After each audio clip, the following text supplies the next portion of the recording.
नमस्कार बच्चों, HS academy में आपका स्वागत है। हिंदी की सीरीज में हम बात कर रहे हैं व्यंजनों का वर्गीकरण। व्यंजनों का वर्गीकरण में दो आधार पे किया है। शायद ये आपको चमक नहीं रहा है, इसलिए मैं और बड़ा से बढ़िया से लिख देता हूँ। व्यंजनों का वर्गीकरण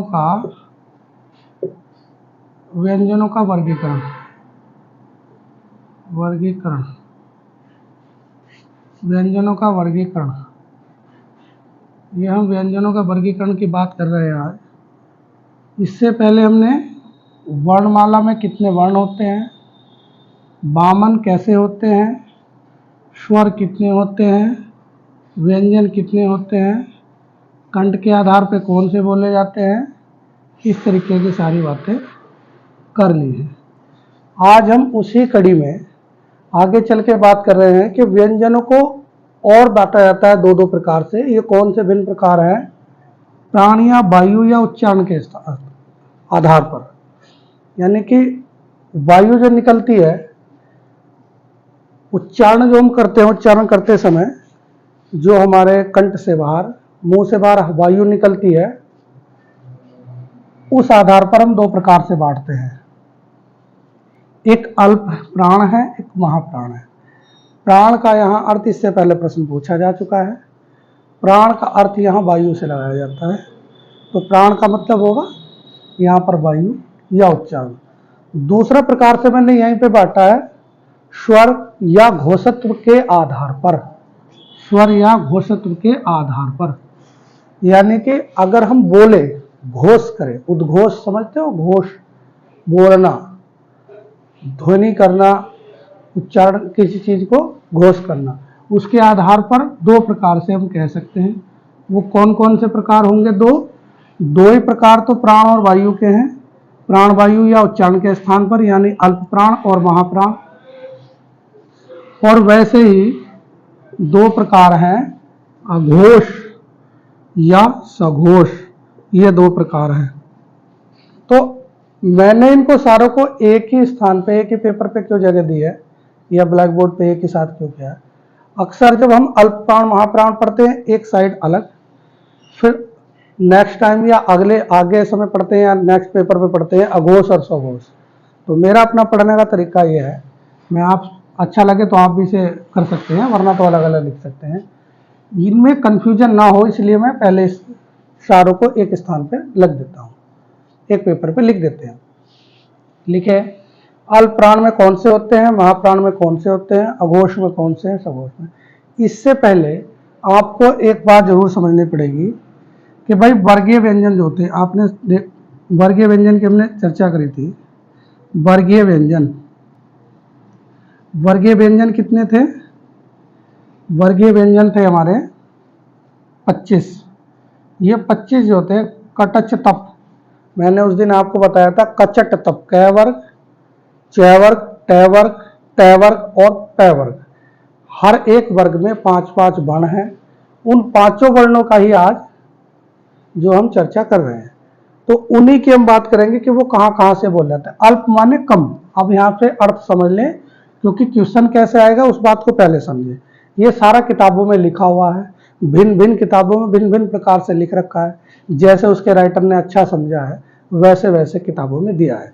आप वहाँ से भी पढ़ सकते हैं। इसमें कोई नई बात मैंने ब्लैक बोर्ड पे और नहीं लिखी है। नहीं तो मैंने ये लिखी है, नई बातें तो मैंने ये करी कि दोनों को एक साथ दिखाने की कोशिश मैं कर रहा हूँ, क्योंकि दोनों को एक साथ कोशिश करने का मेरा मतलब है, उद्देश्य है कि भाई दोनों चीजें एक साथ देखी जाए तो इन पर कंफ्यूजन ना हो। ये किधर है, ये किधर है, घोष क्या है, सघोष क्या है, ये सबसे बड़ी बात है। इसीलिए मैंने सबको एक जगह इकट्ठा करा। आपको अच्छा लगा एक पेपर पे बना लेना या स्क्रीनशॉट करके अपने पास रख लेना। आपको एग्जाम समय में बहुत ज़्यादा मदद करेगा, क्योंकि क्या होता है एग्जाम समय में बहुत सारी चीज़ें याद कर लेते हैं। तो अघोषता कि सघोषता, अल्प प्राण है कि महाप्राण है, इसमें बड़ा कन्फ्यूजन होता है। तो इसलिए बच्चों आपको पेपर के समय में कन्फ्यूजन ना हो, इसलिए मैं आपको ये एक ओवरव्यू ऐसे करके दे रहा हूँ। बाकी आपकी इच्छा है, अगर अच्छा लगे तो कर लेना। तो हम चर्चा कर रहे हैं कि वर्गीय व्यंजन की बात हम पहले कर ले। ये जो मैंने लिखा है, ये जो 1 नंबर, 3 नंबर, 5 नंबर, 2, 4, ये क्या है, ये जो मैं इसकी बात करूंगा तो ये वही है। जैसे हमने कहा क, ख, ग, घ और अण। तो इसका मतलब मैं यहाँ पे क वर्ग लिख देता हूँ खाली, क, ख, ग, घ और अण। ये हो गए, ये हमने लिखे 5, ये 5 हो गए यानी क वर्ग के हो गए। कौन से वर्ग के हो गए बच्चों? ये हो गए क वर्ग के। अब क वर्ग के 5 है, इसका मतलब ये पहले स्थान पे है और ये दूसरे स्थान पे, ये तीसरे, ये चौथे और ये 5वें स्थान पर आया। यही नंबर मैंने यहाँ लिखा है, कोई कंफ्यूजन करने की स्थिति नहीं है, कोई घबराने की जरूरत नहीं है। तो इसको बच्चे कुछ ऐसे ही भी याद रखते हैं कि 1 3 5, देखो 1 3 5, 1 के स्थान पे क, 3 के स्थान पे ग और अड़ 5वें स्थान पे आता। तो हम ये भी याद रख सकते हैं 1 3 5 या 135 या 24 2 4 ऐसे करके भी याद रखते हैं। ये क्या है? अल्प प्राण। अब समझे अल्प प्राण को, महाप्राण को कैसे याद रख सकते हैं, घोष को सघोष को कैसे याद करें। जब प्रश्न आएगा ये आएगा कि क अल्प प्राण है कि महाप्राण है, या घोष है, या इनमें से कोई नहीं। देखो विकल्प कैसे बनेगा, क कबूतर जिसको हम बोल रहे हैं, ये वर्ण अल्प प्राण है, महाप्राण है, इसको नहीं देगा, इसको देगा घोष है या इनमें से कोई नहीं है। तो आप उस समय कंफ्यूजन में आएंगे कि अल्प प्राण था कि महाप्राण था। और चूंकि वो वहां से भी एक उठाता है, बात समझो, मैं समझाने की कोशिश क्या कर रहा हूं। ये सारी चीजें किताबों में आप पढ़ सकते हैं, लेकिन मैं क्लियरिटी करना चाह रहा हूं कि क्वेश्चन कैसे फंसाया जाता है, उससे हम बाहर उस समस्या से कैसे निकल सकते हैं। बस ये मेरी एक विशेष बात मेरी वीडियो की ये रहता है कि मैं ये चाहता हूं कि प्रश्न को कैसे एग्जामिनर फंसाने की कोशिश करता है, उससे बाहर कैसे आए, उसकी चालाकी से उसे हम कैसे उत्तर उसमें से निकाल सकते हैं। मतलब कै कबूतर को उसने उठाया और बोला कि इसमें अल्प प्राण है, या विकल्प लिख रहा हूं महाप्राण है या सघोष है। घोष नहीं लिखा क्योंकि घोष में और अल्पप्राण दोनों में क्या आता है, तो वो ये लिखेगा। अब आपको कंफ्यूजन होगी, हो सकता है सघोष तो नहीं है, क्योंकि यहां पहले सघोष था कि अघोष था, ये ध्यान रखना पड़ेगा बस। तो यही बात मैं क्लियर करना चाह रहा हूं। अब ये क्या, अल्प माने कम, अल्प माने कम, प्राण माने वायु, जिसमें कम वायु निकलती है। जैसे मैं क्या बोलता हूं तो अंदर से कम वायु निकलेगी, हवा कम निकलती है, ऐसे मैं याद रखता हूं, आप भी ऐसे याद रख सकते हैं। तो इसलिए मैं इसको बोलता हूं कि अल्प प्राण है। ऐसे यहां पे देखो अघोष, अघोष और सघोष, समझे। पहले तो अल्प समझ गए, अल्प प्राण जिसमें कम वायु निकले, महा माने ज्यादा या महान समझ लो इसको, महाप्राण कुछ और ज्यादा है, जब हवा बहुत ज्यादा निकले या इसकी अपेक्षा में ज्यादा निकले अल्प प्राण की, तो उसको हम कहेंगे कि ये महाप्राण वर्ण है। सॉरी बच्चों, तब उसमें हम कहेंगे कि ये महाप्राण वर्ण है। उसके बाद अगर हम देखें अघोष और सघोष में क्या अंतर है, अघोष और सघोष की स्थिति भी यही है, जब हम घोष करने में कम समय लेते हैं, जब घोषत्व करते हैं, बोलते हैं, भाष करते हैं किसी चीज को, तो कम समय लगता है, और ज्यादा समय किसको लगता है, घोष को। अब ध्यान रखने की बात यह है, अघोष, घोष माने होता है बोलना, ऐसा समझ लो, भाष करना, घोष करना। तो अगर हम स्वर कर रहे हैं किसी को, यानी कि बोल रहे हैं या भाष कर रहे हैं, तो भाष करने में कम समय लगेगा, तो यानी कि अघोष होगा वो। अघोष माने कम समय लगने वाला या कम घोषणा करने वाला, कम आवाज निकलने वाला, ऐसा समझो। जैसे इसमें ज्यादा जान लगाने की आवश्यकता नहीं, इसमें क और इसमें क्या है, क ख, और ग घ अण, इसमें कुछ ज्यादा समय लगता है। तो इसलिए सघोष माने जिसमें कुछ समय या घोषत्व कुछ ज्यादा हो रहा है, तो उसे कहेंगे सघोष। और अघोष जिसमें घोष की मात्रा कम होगी, यानी जल्दी से बोला जा सकता, तो हम इसको क्या कहेंगे, इसको क्या कहेंगे, हम अघोष कहेंगे। दोनों चीजों में अंतर बताने की कोशिश कर रहा हूं, ऐसा नहीं कि आपको नहीं पता, इसकी परिभाषा भी आपको पता है, इसकी भी पता है, इसकी भी पता है। अगर हम किताबों के अनुसार देखेंगे, जिन वर्णों या व्यंजनों के श्वास वायु अल्प मात्रा में निकलती है, तो उसे क्या कहते हैं, हम अल्प प्राण कहते हैं। जिनमें श्वास वायु ज्यादा निकलती है उसे महाप्राण कहते हैं। अगर हम अघोष अघोष की बात करें, अगर अघोष अघोष की बात करें, तो जिनके उच्चारण में कंपन करने की बात आती है, इसमें जिसमें कंपन कम होता है उसे अघोष, जिसमें ज्यादा होता है उसमें सघोष। तो ये दोनों बातें होती हैं। कंपन का मतलब घोषणा से होता है, जब हम बोल रहे हैं तब हमारी बात कंपन कितनी होती है, तब हमारी बात कितनी होती है, ठीक है। तो मैं क्या बता रहा हूं, अब आप इस बात को समझ लें, क्योंकि ऑफलाइन वाले बच्चे कुछ दूर बैठे हैं हमारे, इसलिए हम ये वीडियो बनाते हैं, आप भी इससे फायदा उठा सकते हैं। मैं ये कहना चाह रहा हूं कि अल्प प्राण, महाप्राण, अघोष और सघोष में हम अंतर कैसे कर सकते हैं। अंतर कैसे करेंगे? अल्प प्राण वो है जिसमें बोलने में समय कम लगेगा, प्राण वायु कम निकलेगी, इसमें प्राण वायु ज्यादा निकलेगी। और ऐसे अघोष है, इसमें ज्यादा है और इसमें कम है। अब इनके नंबर से कैसे ध्यान रखते हैं? शुरू के दो अघोष हैं, मैं बात किनकी कर रहा हूं, फिर आ जाए वर्गीय व्यंजन या उदित व्यंजन भी इसको कहते हैं। उदित व्यंजन में शुरू के क्या है? ये अघोष है और ये बाद के क्या है? सघोष है। अब आप अंतर कर सकते हैं, ठीक, अब आप अंतर कर सकते हैं। इसको हमने पहले भी पढ़ लिया है कि इसको हम क्या कहते हैं। सबसे बड़ी बात यहां पे आती है कि भाई एक क्वेश्चन और बन सकता है कि अंतस्थ व्यंजन, इनको हम अंतस्थ भी तो कह सकते हैं, अंतस्थ व्यंजन, अंतस्थ व्यंजन, मान लो इनको अंतस्थ कह सकते हैं हम, तो अंतस्थ व्यंजन में कौन से हो जाएंगे?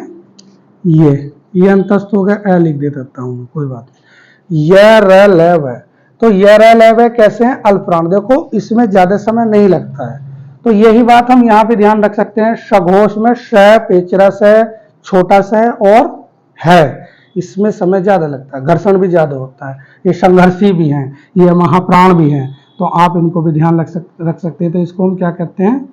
ऊष्म व्यंजन कहते हैं, ऊष्म व्यंजन।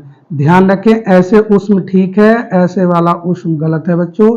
ये चीजें आती हैं तो आपकी वोकैबुलरी बहुत सही होनी चाहिए। बड़ा वो बनता है उसमें, ये ध्यान रखते चलेंगे हम बातों को, छोटी छोटी बातें कभी बार बड़ी होती है, यहाँ से प्रश्न आता। तो अल्प प्राण में समझ गए। अगर ये आ जाए कि फ का मतलब होता है ये वाला फ, जैसे फाजिल है, ये फाजिल अगर फ आ जाएगा तो कहां आ जाएगा? ये जाएगा फिर महाप्राण में। अब यही बात समझ ले, यानी कि क ग, पहला और तीसरा पांचवा, पहला तीसरा पांचवा क्या है? अल्पप्राण, और दूसरा चौथा क्या है? महाप्राण। ये बात समझ गए। अब देखो घोष में आ जाओ, क और ख, यानी कि पहला और दूसरा, ये क्या है? अघोष है।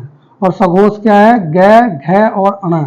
इसका मतलब लास्ट के तीन जो वर्गीय व्यंजनों में हम लेते हैं 5, उनमें 3 अघोष हैं, पहले अघोष है। ध्यान रखने की बात ये, अघोष माने जिसके कंपन का समय कम हो या झंझावत जिनमें कम हो, जिनमें झंझावत क्या होगी? कम होगी, जिनमें झंझावत कंपन या स्वतंत्र कंपन उच्चारण हमारा ज्यादा होगा, ठीक है। इसमें स्वतंत्रीय कंपन होता है, इसमें स्वतंत्रीय कंपन कम होता है या नहीं होता है, ऐसे कहेंगे, ठीक है। तो इसमें कंपन के स्वतंत्रीय कंपन की बात है, जो हम बोलते हैं उसकी बात हो रही है घोषणा करने की। घोष करते हैं, जैसे हम कह बोल लेते हैं, इसमें कंपन हमारे उसमें कंठ में कम होता है, लेकिन इसमें बोलेंगे तो ग, तो कुछ कंपन ज्यादा होता है, ग ग ग या घड़ा, तो इसमें घोष ज्यादा होता है, कंपन ज्यादा होता है स्वर, इनको बोलने में, स्वर करने में या उच्चारण। स्वर का मतलब यहाँ स्वर नहीं, स्वर का मतलब बोलने से है, घोष करने से। कहते हैं ना मैं उद्घोष करता हूँ, उद्घोष का मतलब बोलना कोई चीज, तो घोष का मतलब बोलना या स्वर का मतलब बोलना, कहते हैं स्वर किया इसने कुछ, वैसी चीजें। अब ये ध्यान रखें, ये तो हो गए हमारे ये उसमें व्यंजन और अंतस्थ व्यंजन, यहाँ आ गए, ध्यान रखेंगे इसमें। अब यहाँ से ध्यान रख ले, इन 25 को छोड़ के यहाँ आए, इसमें क्या है देखो, स, पेचरस है और स, मैंने क्रम में लिखे हैं यहाँ तक ये क्रम में है, लेकिन ये अ और लाना पड़ा मुझे, क्योंकि अघोष अ होता है, अ अघोष की श्रेणी में आता है, लेकिन आ नहीं आएगा। ध्यान दें, स्वर है, यहाँ पे स्वरों का काम किसी का नहीं है, ध्यान देंगे, प्राणवायु उच्चारण वायु के स्थान पे यहाँ का किसी का काम नहीं है स्वरों का। ये अर्ध स्वर तो 2 दिखाई दे रहा है, इनमें चल रहा है, लेकिन यहाँ पे स्वर की बात फिर अघोष या सघोष करते समय स्वर कहाँ कहाँ जाएंगे, पूरे वर्णमाला में समझ ले। उसमें व्यंजन और अ, उस व्यंजन भी सारे नहीं है यहाँ पे नहीं है, ये ध्यान रखेंगे, है यहाँ पे नहीं है, कुछ किताबों में दे रखा हो तो गलत है, ठीक। तो है यहाँ पे नहीं है, केवल उस व्यंजन में से 3 उठाए हैं, बड़ा स है, पेचरस है, स और अ, ये अघोष है। फिर उसके बाद जितने भी क्या है, जितने भी हमारे स्वर रह गए हैं वो सारे सघोष की श्रेणी में आएंगे, और अंतस्थ व्यंजन भी किसकी श्रेणी में आएंगे, अंतस्थ व्यंजन भी इसकी श्रेणी में आ जाएंगे। तो देखो आ, ई, उ, आई, सॉरी ऋषि, ए, ऐ, ओ, औ, ये इसमें आ गया, और ये लैब है यानी अंतस्थ व्यंजन। लेकिन सारे के सारे उष्म या संघर्षी व्यंजन यहाँ पे नहीं आए हैं। सारे संघर्षी नहीं है, एक संघर्षी को छोड़ा गया है, वो क्या है। तो इस बात को ध्यान रखेंगे। अघोष की श्रेणी में है नहीं आ रहा है, ना ही सघोष की श्रेणी में, इसको बाहर रखा गया है क्योंकि वो इस श्रेणी से बाहर है। ऐसा प्रश्न उठेगा नहीं, बस इतना भर आना है कि ए अघोष है या सघोष है। तो ए क्या है, अघोष है, आ क्या है, सघोष है, क्योंकि उसमें कंपन ज़्यादा हो रहा है। स्वतंत्रीय कंठ में कंपन होता है और इसमें कंपन कम होता है। तो जिसमें कंपन कम होगा या नहीं होगा वो अघोष, और जिसमें स्वतंत्रीय कंपन ज़्यादा होगा या होता है तो उसे हम कहेंगे सघोष। इतने भर मात्र की बात है। अगर आपने ये चीज़ पढ़ ली हो, समझ ली हो तो ठीक है। हमारे चैनल को सब्सक्राइब करें, लाइक करें और हमें सपोर्ट करें। थैंक यू, धन्यवाद।